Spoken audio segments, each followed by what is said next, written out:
What's up, COK lovers? It's Daydreams, and welcome back to another Clash of Kings video.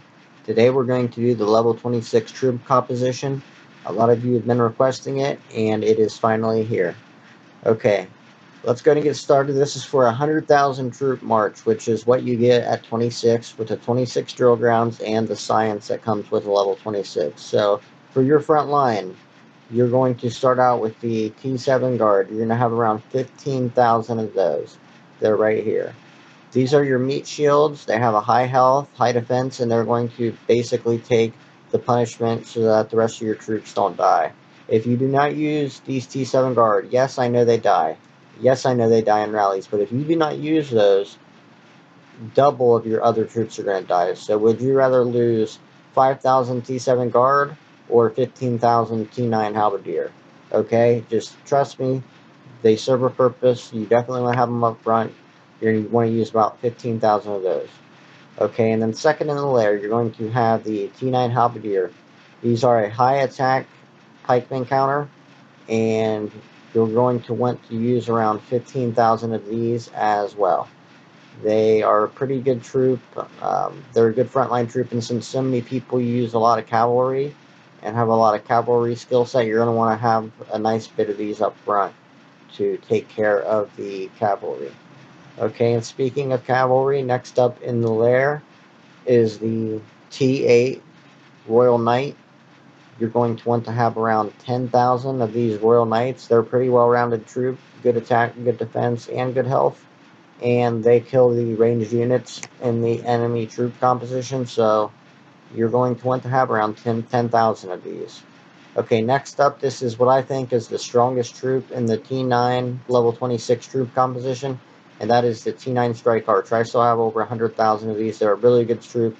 They get a bonus during resource battles. So on resource battles, you want to use even more of these, like 30,000 maybe. These things are amazing. You're going to want to have around 25,000 of these. They have a 91 attack. They're very, very strong. They still have decent health too. And they're just an amazing troop. I love these things so much. They kill so many of the enemy troops. And until you get to the T10 Divine Knight, they are definitely the best cavalry. They are, and on resource tiles, they are the best troop in the game. They're better than T10s on resource tiles. So you're going to want to train a lot of those. If you have a lot of speed ups once you get to T9, Strike Archers are the fastest ones to get. So go ahead and train a lot of them. You're gonna like them. They're easily the best troop at the T9 troop composition. So next up in the lair, you're going to have 5,000 T8 Eagle Archer.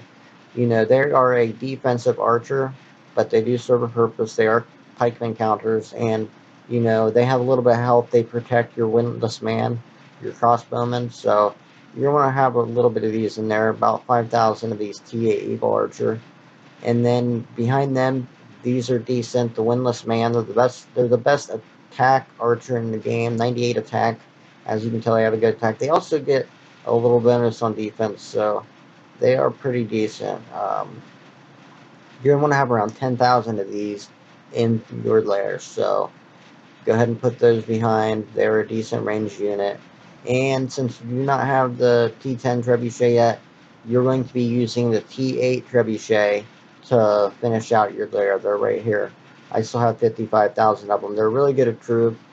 They're 118 attack for a T8. That's amazing. If you layer the rest of it properly, these should never die. You should always have a lot of these. You know, they're even decent on defense too. They're just a great troop. And you're going to want to have around 20,000 of these in the back of your lair. Now, you can tweak this lair. If it's a resource tile, you can use a little bit of less Trebuchet and more Strike Archer and maybe more Royal Knight. But for the most part, this is a pretty good lair. This is the lair that I used until I became level 30. And I did plenty of skill hits, and I did plenty of just general all-around attacks. I won multiple kill events with this lair. So it's definitely battle tested. I think you guys will like it. The quality of my videos is going to be going up, guys. You're going to see a big difference in a lot of the videos I post. I'm going to be doing a lot of story type videos. I'm going to be doing some trolling videos. just a lot of different fun stuff that I can think of. So I hope you guys stick around. I appreciate you sticking with me through all of my technical difficulties. It'll only get better from here. I really appreciate you guys. If you do enjoy my videos, if you've been with me from the beginning, hit the like button. You know where it is, and hit the subscribe button. Tell your friends, share my videos. You know the routine. I appreciate you guys, and I will see you next time. I'll probably be doing a little bit of a war video tonight, and maybe do something on Skype with Bowsy. I'm not sure yet, but hit that subscribe button and you will be first to know, okay?